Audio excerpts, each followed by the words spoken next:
On se souvient, je reviens sur le voyage du président Abdelmadjid Tebboune qui avait rencontré le pape Léon XIV, c'était en juillet 2025, lors d'une visite, il avait profité d'une visite officielle, donc en Italie, une rencontre qui a détonné beaucoup parce qu'il y avait une charge émotionnelle, tout le monde avait trouvé le moment très fort, on a parlé de paix, on a parlé d'unité, on a parlé de rapprochement, on a parlé de dialogue interreligieux bien entendu. On le voit, hein, c'est une question de bonne volonté. Quand on voit deux figures qui sont traversées de bonne volonté, on a l'impression que les problèmes s'évanouissent. Vous, qu'est-ce que vous pouvez nous dire de par votre l'occupation de l'avant-poste du catholicisme en Algérie, qu'est-ce que vous pouvez nous dire des relations entre le Vatican et l'Algérie qui sont jugées bonnes et même historiques? Mais les relations entre le Vatican et entre le Saint-Siège donc et l'Algérie, donc elles sont anciennes, elles ont 50 ans.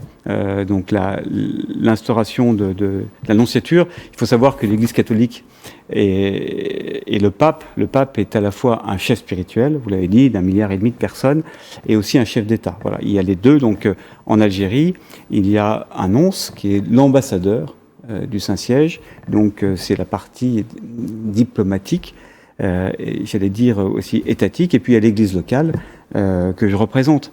Et voilà, donc et tout ça forme l'église. Et quand on reçoit, et le pape est un chef spirituel, voilà, qui a aussi cette fonction de chef d'État, mais c'est un chef spirituel. Et quand on est en relation avec voilà, c'est une personne telle que lui, telle que son prédécesseur aussi, on est un peu différent. On oublie un peu ses problèmes et c'était effectivement beau de voir qu'il y avait entre notre président et le pape une connivence, une entente naturelle. Mais c'est naturel.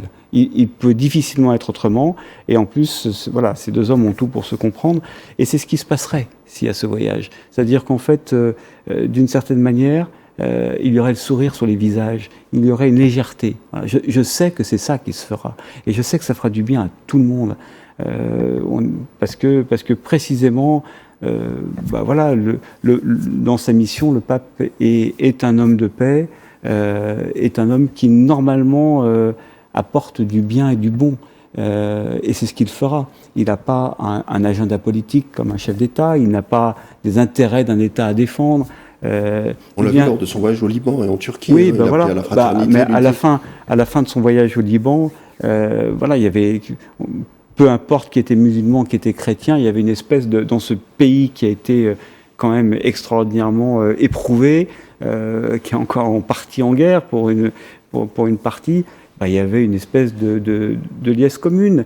Et c'est ça qui est beau quand on touche à ces moments de fraternité qui est plus forte que le reste, parce que on est heureux, tout le monde est heureux, et je pense que c'est ce qui se passera.